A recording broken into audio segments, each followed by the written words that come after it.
Tentukan ini keistimewaan Gus Yahya dan monggo panjenengan sedaya catet. Semuanya bisa tepat waktu, tepat program, tepat perencanaan, tepat yang lain sehingga NU benar-benar menjadi dikdaya. Tapi karena Gus Yahya tetap menginginkan kula untuk naik ke atas panggung, maka dengan segala kekuatan yang ada di tengah-tengah tekanan yang sangat berat, saya minta dekengan wilayah. Ini ketua wilayah Jawa Tengah yang baru, Gus Rosin. Tepuk tangan untuk Gus Rosin. Para kiai, Bapak Ibu sekalian ingkang kawula mulyakaken, asline kula sami kali panjenengan sedaya rawuh wonten majelis seperti ini tidak lain kecuali yang utama ingin mendapatkan keberkahan, barokah, sambung ilmu, reuni, dan tentu kita harapkan ini menjadi modal untuk kumpul kula kali panjenengan dengan guru-guru kula wonten donya sampai wonten akhirat. Amin Allahumma amin. Dan bagi Nahdlatul Ulama, majelis seperti ini adalah bagian dari konsolidasi warga NU, konsolidasi santri, konsolidasi kita semua dengan warga masyarakat untuk memperkokoh kerukunan dan persatuan. Para kiai sekalian, dalam badhe matur setunggal mawon wonten kesempatan saya niki, salah satu yang dicontohkan oleh Ketua Umum Gus Yahya yaitu ingin setiap kegiatan NU itu tepat waktu. Jadi bukan waktu Indonesia berubah, undangan jam 09.00 tekoni jam 10, undangan jam 8 tekoni jam 09.00. Tapi setiap kegiatan Gus Yahya selalu berusaha hadir tepat waktu. Dan ini dampaknya panjang. Salah satu yang kurang mengikuti perkembangan adalah cabang NU Rembang. Jadi Gus Yahya di mana-mana datang tepat waktu. Wingi niku PCNU Kabupaten Rembang kebetulan memanfaatkan rawuhnya Gus Yahya di dalam membuat pelantikan PCNU Kabupaten Rembang. Diundang jam 9.30 tepat Gus Yahya rawuh, dan terpaksa panitia harus memulai karena Gus Yahya tidak mau mundur dari waktu yang telah ditentukan. Ini keistimewaan Gus Yahya dan monggo panjenengan sedaya catat. Akhirnya acara itu berlangsung kemarin ini, berlangsung. Kata MC, acara berikutnya adalah pembacaan ayat suci Al-Quran. Ditunggu sampai 5 menit, 10 menit, tak teko-teko roat. Akhirnya MC naik lagi ke atas panggung menyampaikan mohon maaf karena koriknya terlambat, maka acara selanjutnya adalah menyanyikan Indonesia Raya. Nah, akhirnya koriknya ditinggal.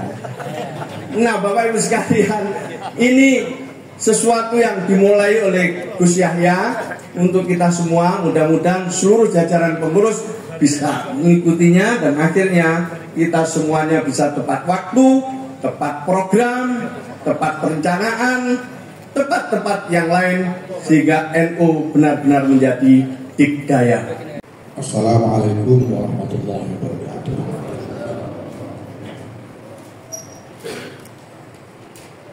Alhamdulillah, syukurillah, salatu wassalamu ala rasulillah sayyidina Muhammadin abdillah wa ala alihi wa sahbihi wa ala. Amma ba'd, para kiai, para alumni yang saya hormati, alhamdulillah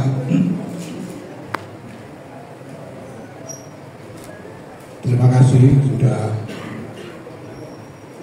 datang dan hadir dalam rangkaian haul masyayikh kita ini sehingga ikut menyuarakan kegiatan-kegiatan dalam haul masyayikh ini.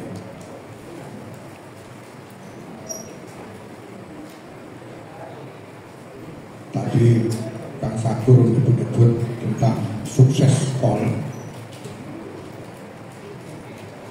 Sebetulnya kalau sukses sebagai kegiatan ramai, mendapatkan perhatian masyarakat dan lain sebagainya, itu yang butuh itu bukan yang dipolis. Dan mungkin alumni juga nggak terlalu butuh. Yang butuh ya gus-gusnya ini supaya tetap dianggap sebagai keturunan orang-orang besar. Jika semakin ramai kolnya, gusnya menjadi semakin besar. Yang butuh itu gus-gusnya. Dan memang kol itu kelanjutan dari kebutuhan orang NU untuk melakukan bahasa Jawa ini konsolidasi pengajian-pengajian umum, pertemuan-pertemuan umum seperti biasa kita lihat itu sebetulnya mulainya belum lama. Ini baru mulai sejak NU menjadi partai politik tahun 52 sampai pemilu 55. Sebelumnya itu yang ada ya majelis taklim kecil keliling di antara jamaah-jamaah kecil untuk mengajarkan ya segi-segi peribadatan kepada jamaah itu terjadi. Pidato yang membangkitkan semangat, yang menggelegar dan sebagainya itu tadinya tidak ada. Dulu itu sebelum Bakung kayak Bisri Mustafa dan Bupati itu yang lebih dulu ngajar ngaji keliling itu Baki Nyai Marufah Bisri.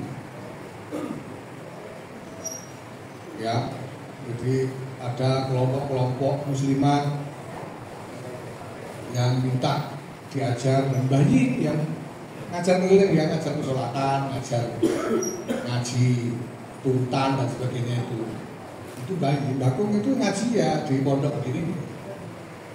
Baru ketika NU menjadi partai politik, dan entah bagaimana Kiai Muhammad ini lalu memerintahkan Mbah Bisri untuk jadi jurkam. Mbah Bisri itu sebelum jadi mubalik itu jadi jurkam dulu, jurkam partai NU itu. Makanya Mbah Bisri itu harus belajar serius, memperhatikan pidatonya Bung Karno, memperhatikan pidatonya Ki Agus Salim, wator besar waktu itu. Bahkan memperhatikan dagelan-dagelannya Basio misalnya. Itu untuk bahan menjadi jurkam. Nah, jadi Mbah Bisri bisa pidato begitu itu bukan gawan bayi itu latihan betul, belajar dan pelatihan. Nah, ini kemudian dianggap berhasil menjadi cara untuk mengkonsolidasikan jamaahnya. Ketika jamaah berkumpul, kemudian mendengarkan seruan-seruan dari yang memberi ceramah. Ini kemudian ada tumbuh rasa kebersamaan, tumbuh kesadaran mengenai masalah yang harus diperhatikan bersama, disampaikan oleh penceramah tadi, dan seterusnya. Itu namanya konsolidasi. Dan nyatanya kemudian persis NU berkembang karena ini. Ya, tadinya itu kan orang melihat NU ini sebagai organisasinya para kiai-kiai besar. Yang orang-orang kecil ini tidak makomnya lah, ikut-ikutan itu tidak makomnya. Nah, dulu itu memang ya ketat, sulit jadi anggota NU dulu itu. Kalau bukan orang alim yang muktabar benar, tidak diterima. Saya punya riwayat dari orang-orang terdahulu yang walaupun sudah alim belum bisa jadi anggota NU karena belum diakui. oleh kiai-kiai yang lain. Kok ada? Begitu. Jadi kayak saya, ya, kelas kayak saya itu Surabaya 12. Jadi anggota NU nggak mungkin bisa diterima. Potongan-potongan kulit sampean ini tidak ada ya. Waktu itu, orang itu ini organisasinya kiai-kiai sekelas Kiai Hasyim Asy'ari, Kiai Wahbasullah, Kiai Husi Samsuri, Kiai Maksum Lasem, Kiai Udori, Magelang, Kiai Fakih, Mas Dimambang. Kiai sekelas itu yang jadi anggota itu. Rembang sini ya selain Kiai Maksum ya minimal Kiai Bisri Mustafa itu kelas minimal. Masih anggota junior sekali. Belum bisa jadi anggota ya aktif dalam itu belum bisa. Sehingga orang-orang kayak kita ini waktu itu ya cuma bisa melihat dari jauh saja, penting ikut ngaji dirinya. Tapi begitu menjadi partai politik, orang ikut kampanye, dibuat kampanye istilahnya itu rapat akbar. Semua orang menjadi ikut bangkit semangatnya, merasa menjadi satu bersama-sama, sama-sama santri yang Kiai Bisri, sama-sama santri yang Kiai Maksum, bersatu semuanya. Sehingga NU yang tadinya itu sebetulnya merupakan identitas, merupakan atribut, merupakan haknya para kiai-kiai. Ini orang-orang awam pun jadi merasa ikut punya. Saya juga NU itu. Sehingga NU meluas secara sangat cepat sampai sekarang. Nah, karena melihat bahwa ini efektif, maka lalu di luar kebutuhan-kebutuhan politik itu dikembangkan, semuanya dibikin rapat akbar. Muldan rapat akbar, Jepang rapat akbar, Musaharoman rapat akbar, terus semua dibikin. Lalu belakangan Khol juga dibuatkan rapat akbar. Ya, kalau sampai tanya orang-orang tua itu sebelum tahun 50-an, bahkan sebelum tahun 60-an mungkin, sebetulnya tidak banyak Khol pakai pengajian umum begini. Itu tidak banyak. Khol ya paling tahlilan di rumah kayaknya gitu aja. Baru belakangan keluar ini efektif, akhirnya dibuatkan apa? Lama-lama gus-gusnya itu jadi sadar, wah ternyata bermanfaat kalau pakai besar-besar negara. Karena lalu semakin besar kolnya itu, gusnya itu menjadi semakin gitu ya, semakin kelihatan gus gede lah gitu, kelihatan gitu, karena yang diholi besar. Ya sampai lama-lama ya gimana lagi, ini sebetulnya perkembangan yang wajar bahwa kemudian berlomba-lomba membesarkan kol sampai kemudian mau dipakai macam-macam, termasuk dipakai untuk tawar-menawar politik. Karena kalau kol pas ada pil-pil begini nih, wah ini bisa ditawarkan kepada calon-calon. Gimana kalau pidato di kol saya? Nah, itu lumayan hasilnya. Ini terjadi sekarang di mana-mana. Jadi kalau soal sukses membesarkan acara kol itu yang paling untung gus-gusnya. Bukan alumninya, bukan siapa-siapa. Nah tapi jelas kita memang butuh sukses yang sejati dari kol semacam. Nah menurut saya sukses yang sejati itu adalah apabila kegiatan kol semacam ini itu pertama bisa menjadi kesempatan untuk para alumni ini saling ketemu, saling bertukar cerita, dan saling belajar lagi satu sama lain.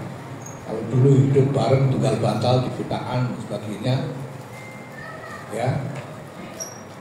Nah sekarang sudah pulang masing-masing, sudah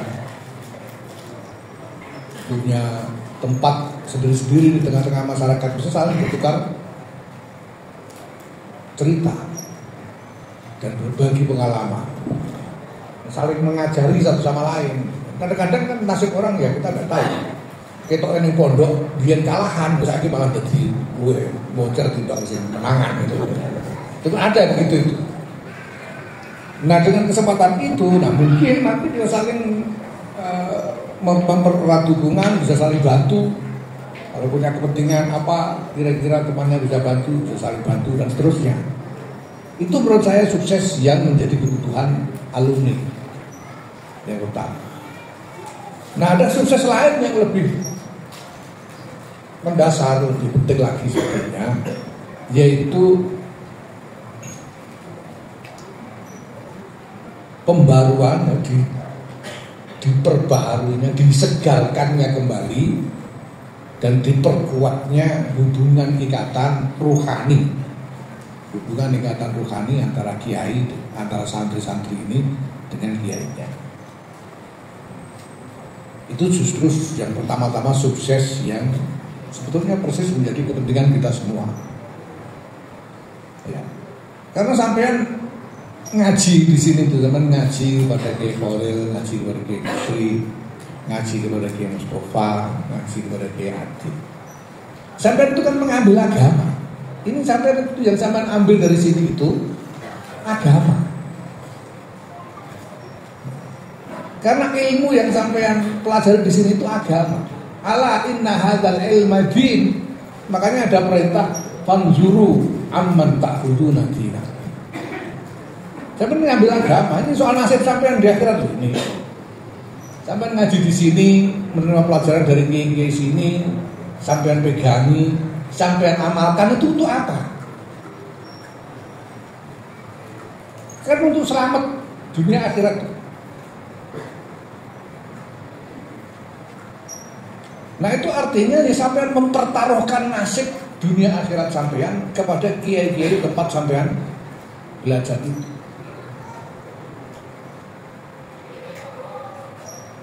Jadi selamat atau ora selamat, itu apa jare selamat kiai ini? Kiai ini ora selamat dibuat, ora selamat kabeh ngono. Nah kita ngaji kepada kiai itu karena kita punya keyakinan bahwa kiai ini memang pembawa agama yang muhtamad, karena punya sanad yang muhtamad dan punya asar yang muhaqqaq, yang nyata-nyata bisa dilihat bahwa beliau-beliau ini memang pembawa agama yang bisa dijadikan sandaran, kan itu.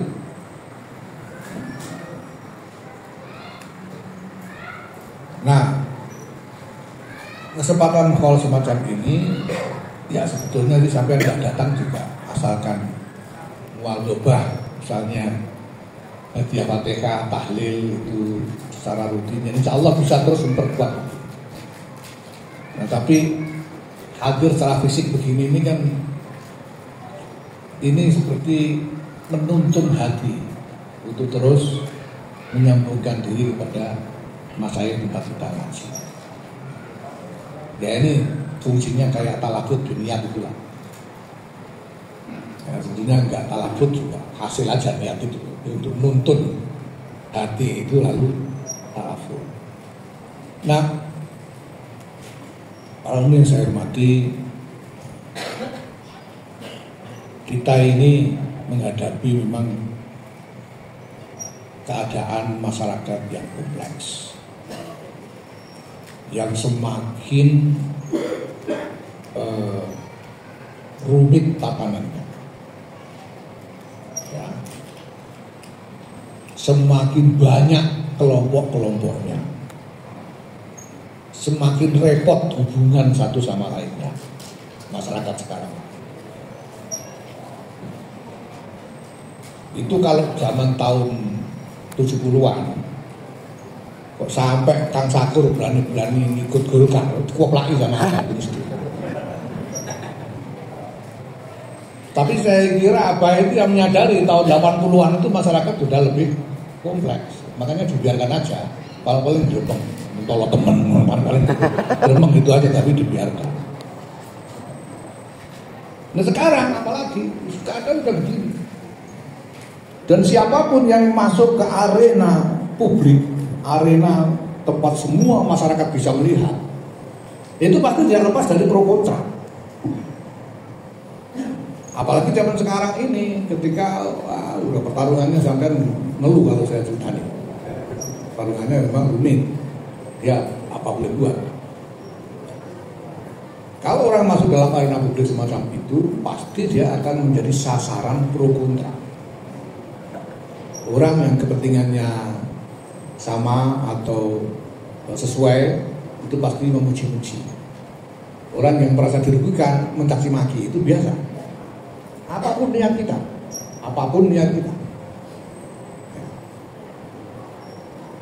maka ya tidak usah diambil hati kalau ada yang ikut-ikutan misu-misui saya misalnya gitu ya. Udah memang begitu tuh masyarakat sekarang ini. Apa boleh buat? Karena publik itu gampangannya panggungan gelut lah. Makanya saya bilang sama ibu juga ketika ibu ngeluh piye gitu. Ya, saya bilang sama ibu pun anjenengan betul sampai melon delok. Bilang gitu, empatnya ini panggunannya gelut. Ini nasi penjenengan juga anak tukang gelut kabeh. Saya bilang gitu. Jenengan tuh ada mawon buat terusan delok gelute. Lah iya kok mentolo temenan empunan. Nek arep delok niku kakean mangkel karo wong, karo kakean mangkel karo wong niku mari apel-apel itu. Itu gitu. Lah anu ya. Di-share ning grup. Ora sampe lek grup. Lagi grup grup sekolahan biyen grup apa mawon medal ampun. Lah aku admine. Repot. Ya gimana lagi begini. Ya saya bisa memahami ibu ya mesti ikut deg-degan dengan anaknya dipisui mesti melu mantel dan sebagainya. Tapi mantel itu percuma. Saya sendiri sudah ya paling enggak nyaris enggak bisa mantel sudah. Karena percuma, dimanteli ya apa gitu loh, anane ngono. Pertama, yang kedua itu orang yang misu-misu itu karena kepentingannya sedang tidak sesuai. Nanti kalau pas kepentingannya sesuai, balik dia jadi memuji-muji. Itu begitu dunia itu sekarang ini. Jangan kaget dan tidak usah diambil hati. Saya sudah menyadari sejak awal ketika saya akhirnya, saya sebelum nyalon ketua umum saya pamit sama Pak Muslik, kula maju calon ketua umum lah. Nah, niatmu apa? Ini kalau niati ngelamar pendamelan. Karena nanti ngelamar pendamelan, ini kalau jelas karena cabang-cabang pekerjaannya ini. Jadi saya maju jadi ketua umum PBNU itu, jadi calon ketua umum itu, saya bilang ke cabang-cabang, saya ngelamar kalau boleh sampai mau terima, saya ngelamar jadi ketua umum untuk mengerjakan pekerjaan ini. Saya sebutkan pekerjaannya. Kang Sakur ingat itu kan, saya pernah datang dia waktu saya kampanye ketua umum. Dan setelah saya ngelamar pekerjaannya ini, saya sampaikan. Dan saya sudah kasih disclaimer, saya kasih peringatan awal. Nah nanti kalau sampai milih saya dan saya jadi ketua umum beneran cabang-cabang ini cabang-cabang ini nanti akan tambah capek, tambah pusing. Saya bilang gitu. Sebelum muktamar udah saya bilang gitu. Iya kan? Saya udah bilang gitu. Kalau sampai pilih saya dan saya jadi ketua umum beneran, itu nanti cabang-cabang akan lebih capek, akan tambah capek, tambah pusing. Ya. Nah, sekarang kalau ada cabang ngeluh, gimana ini sekarang? Jadi pengurus NU repot, banyak urusannya begini-begitu. Saya coba bilang rasakan akibatnya. Saya bilang gitu. Lalu udah saya kasih tahu sejak awal kesalahannya sendiri. Nah kalau sampean enggak dulu muktamar enggak ikut milih saya bilang ya nasib sampean ini ikut kena akibatnya. Nah begitu saya tamar, saya terpilih, saya matur lagi ke mulai mulo pamit ajeng dablek 5 tahun gitu. Saya pamit ke Lembur, saya mau dablek 5 tahun. Dablek itu artinya pokoknya saya kerjakan ini. Orang mau bagaimana aja saya enggak peduli. Saya udah janji kok. Dan jadi sejak awal saya maju sebagai calon, saya mau kerjakan ini, itu saya kerjakan. Orang mau nggak terima, mau protes, mau ini, nggak peduli mau ini. Kalau nggak mau, silakan ganti saya. Ya, maka kemarin ada yang ngomong MKRBM itu, saya yang ngomong pengangguran. Kalau yang ngomong lebih bermutu gitu, ya saya perhatikan betul. Silakan. Kalau mau MLB silakan. Saya kan melamar pekerjaan biasa, orang melamar kerjaan diterima habis itu dipecat itu kan di mana-mana terjadi. Biasa. Kalau memang tidak tahan ya sudah ganti aja. Tapi kalau nggak mau MLB ya tunggu nanti utama cari ketua umum yang lain kalau nggak tahan sama saya. Karena saya udah janji sejak awal. Memang persis ini yang saya kerjakan, saya tidak mengerjakan yang lain-lain. Saya juga tidak mau sekarang suruh pengajian umum apa kan nggak mau. Enggak, kalau janji yang mau kerjakan ini. Makanya tidak usah kan bikin pengajian umum undang saya, tidak akan saya mau. Nah, sekarang pekerjaan saya yang khusus. Sekarang saya bilang ke cabang-cabang ini waktunya saya memenuhi janji untuk membuat cabang-cabang lebih capek, lebih pusing gitu. Karena itu memang ya saya lamar itu kerjaan itu dan pekerjaan yang lain. Nah, kalau sudah itu ya sudah. Saya tidak terlalu pikirkan lagi orang mau berkomentar apa, orang mau. Sekarang itu saya ngomong apa aja bisa dipakai. Saya itu pidato yang sama ini, soal Ba'awi. Pidato soal Ba'awi ini, pidato yang sama ini di tempat yang ini itu pidato yang sama. Itu bisa dipotong, dipakai oleh yang anti Ba'awi untuk menyerang Ba'awi. Dan pidato yang sama itu dipotong oleh yang pro Ba'awi untuk menyerang yang anti. Itu bisa. Mainnya itu udah gitu sekarang. Jadi percuma dipikirin teman-teman percuma. Nah, ini keadaan kita sekarang. Pada teman-teman para alumni ini ya saya ingin berbagi aja kenyataan ini supaya yang masuk ke arena publik ini, arena kepemimpinan masyarakat ini yang sampai hadapi. Siapa mau jadi mubalek, mau jadi pengurus NU, mau jadi apa itu ini nanti yang akan sampai hadapi. Kalau sampai mubalek yang ngomong nadanya begini, wah, sampai nanti akan dipuja-puja, luar biasa, hebat pernyataan, Kiai Syakur tegas, nanti alangkah tawaduknya, gitu. Itu kalau yang cocok. Kalau yang nggak cocok dimaki-maki, Kiai kurang kerjaan, seterusnya, pasti begitu. Lihat itu di internet itu isinya begitu. Itu resiko ketika kita masuk ke arena publik. Nah, kalau sampean tidak sedang meniti jalan menjadi politisi, tidak perlu dipikir. Kalau sampean tidak sedang mengincar jabatan politik, ya, begitu itu tidak usah dipikir. Nah, kecuali kalau sampean mengincar jabatan politik, nah ini penting dipikir. Karena sekarang apa-apa coblosan toh. Rating, elektabilitas. Nah, ini perlu dipikir. Sampai harus punya pasukan yang bisa mempengaruhi orang banyak supaya positif pada sampean itu kalau politik. Ada enggak ini politisi? Ya, itu gitu kayak Anies itu sekarang penting dia berusaha menggalang supaya orang-orang bersikap positif karena dia butuh coblosannya itu. Nah, kalau sampai tidak sedang mengincar jabatan politik seperti itu, ya tidak usah dipikir. Saya tidak usah pikir. Urusan saya dengan 548 cabang plus 38 PW udah. Ya. Wong limpung arep german wae ora urusan.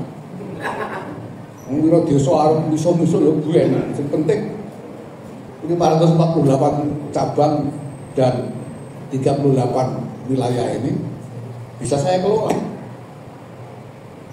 Itu aja saya. Karena saya tidak butuh rating dan lain-lain, jadi tidak saya pikir. Apalagi kalau sampean ini orang yang memang mau mengajar masyarakat. Apakah sebagai mubalek, sebagai kiai yang mengajar, sudah jangan dipikir. Orang mau setuju itu asalkan yang sampean betul-betul setia pada ilmu sampean, ya sudah. Itu kan sudah diterangkan bahwa soal orang seneng nggak seneng itu tergantung di dalam ibadah. Ketika kita sedang menekuni ibadah, itu apakah orang melihat ibadah kita sebagai sesuatu yang positif atau negatif, itu sebetulnya tergantung niat kita sendiri. Menurut Imam Ghazali begitu. Karena ada ayat innal ladzina amanu wa amilus solihati sayaj'alu lahumur rahmanu wudda. Imam Ghazali menerangkan kalau memang dia beramal karena iman, ladzina amanu wa amilus solihati sayaj'alu lahumur rahmanu wudda. Orang itu enggak usah diakali, pasti senang. Tapi kalau ibadahnya itu campur-campur niat-niat yang lain, apalagi niat supaya dianggap gede, niat dianggap keramat misalnya begitu, itu tidak jaminan, nggak tanggung ya.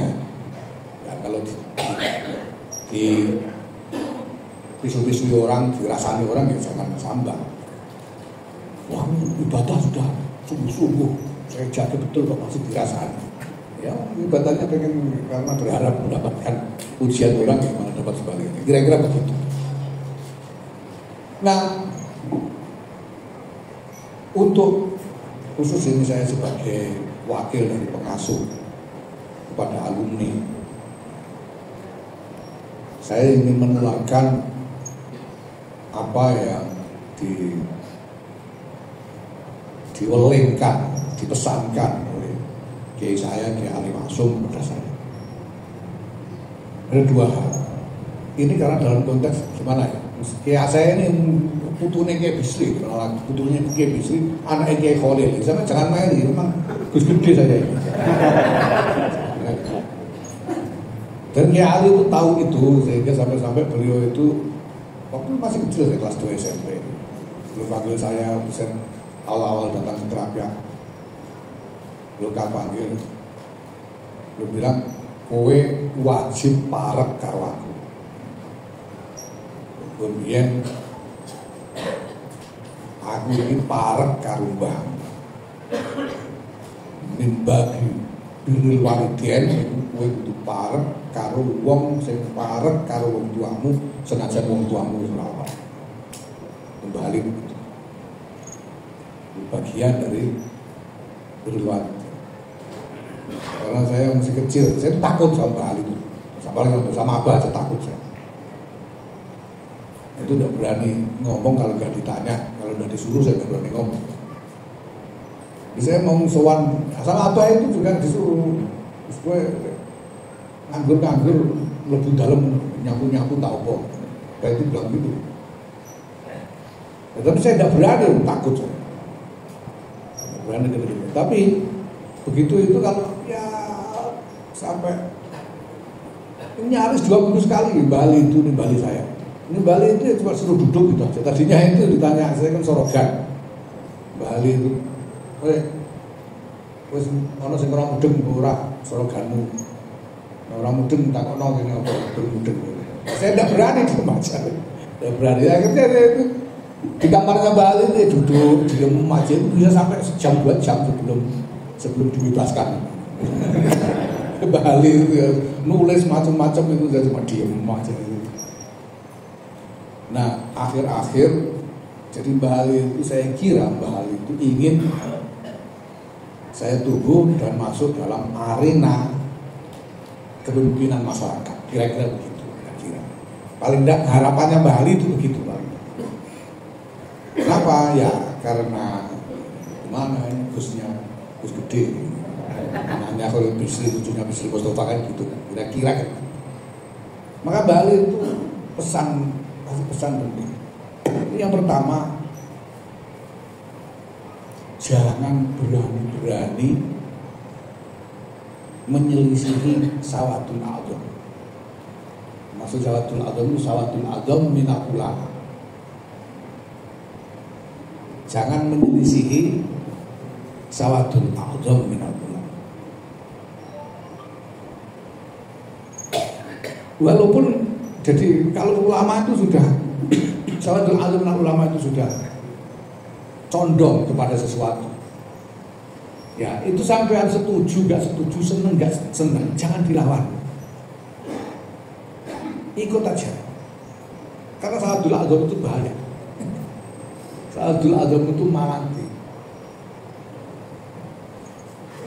Kanjeng Nabi itu karena ya, namanya bener apa enggak bener itu kan sesuatu yang relatif yang kadang-kadang kita nggak ngerti sejatinya seperti apa itu nggak nyampe kadang-kadang karena ilmu kita juga terbatas. Maka kalau Kanjeng Nabi mengatakan la tajtabi ummati ala dhalalatin itu pasti ada rahasianya di situ. Nah, kalau ada Kanjeng Nabi dawuh ya wajadtum khilafan fa'alaikum bisawabil azam itu pasti ada rahasianya dan diterangkan oleh para ulama kiai kita bahwa sawabil azam dimaksud itu adalah sawabil azam minal ulama. Nah wong goblok-goblok ora usah gitu. Sing dihitung sing alim-alim itu gitu. Jadi jangan berani-berani menyelisihi sawabil azam karena itu malah Bali cuma mengatakan begitu, tapi lalu saya lihat-lihat dalam berbagai riwayat orang-orang yang kita tahu, ya itu memang betul. Banyak orang-orang hebat yang luar biasa, tapi kualat kepada sawabil azam. Itu banyak terjadi dalam sejarah. Nah, itu satu. Sebelum saya jelaskan akibatnya. Saya sebutkan yang kedua dulu, yang kedua.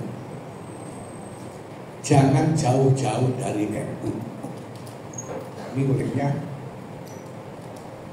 Nah, jangan jauh-jauh dari. Walaupun bukan pengurus. Walaupun tidak jadi pengurus, jangan jauh-jauh dari NU. Yang dimaksud di sini ya Jam'iyah Nahdlatul Ulama. Jam'iyah itu wujud yang paling terlihat ya pengurusnya.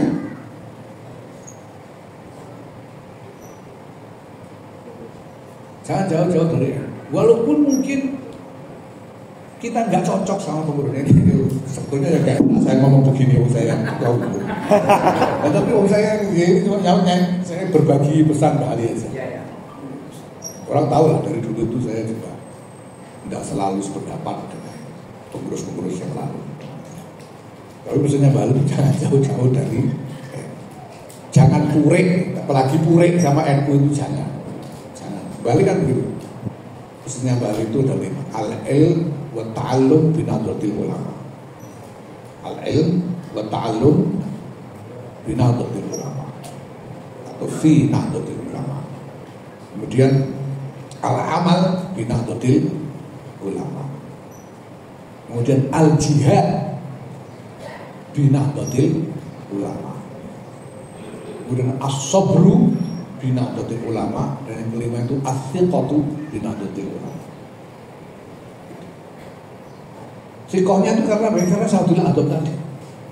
Wong NU ini semuanya berdasarkan sawadul adab.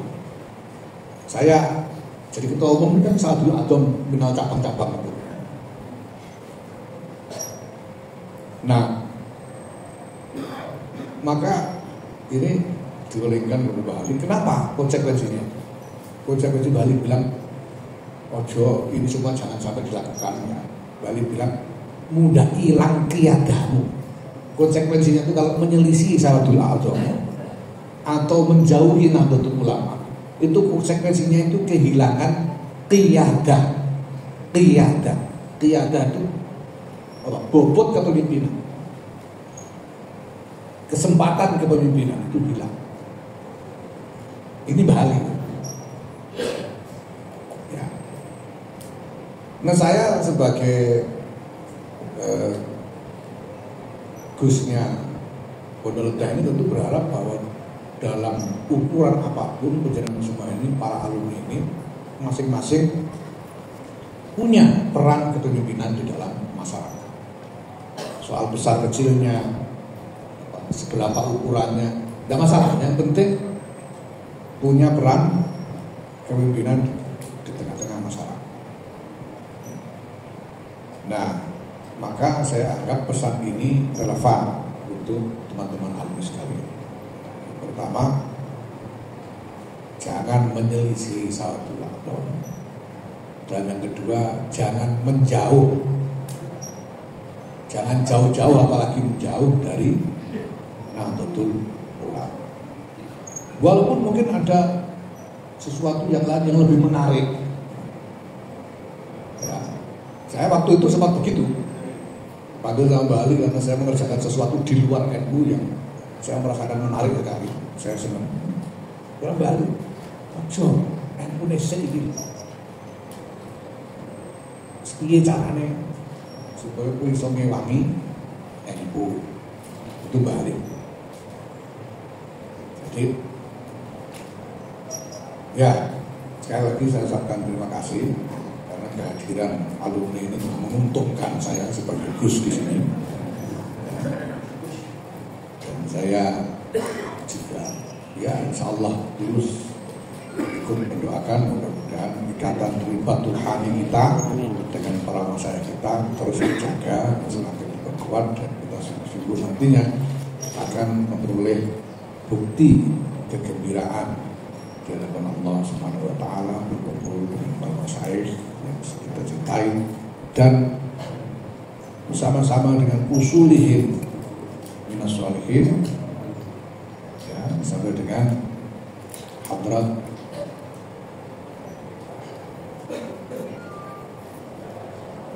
Sayyidina Rasulullah Muhammad sallallahu alaihi wasallam. Wallahu muwaffiq ila aqwamit thariq. Assalamualaikum warahmatullahi wabarakatuh.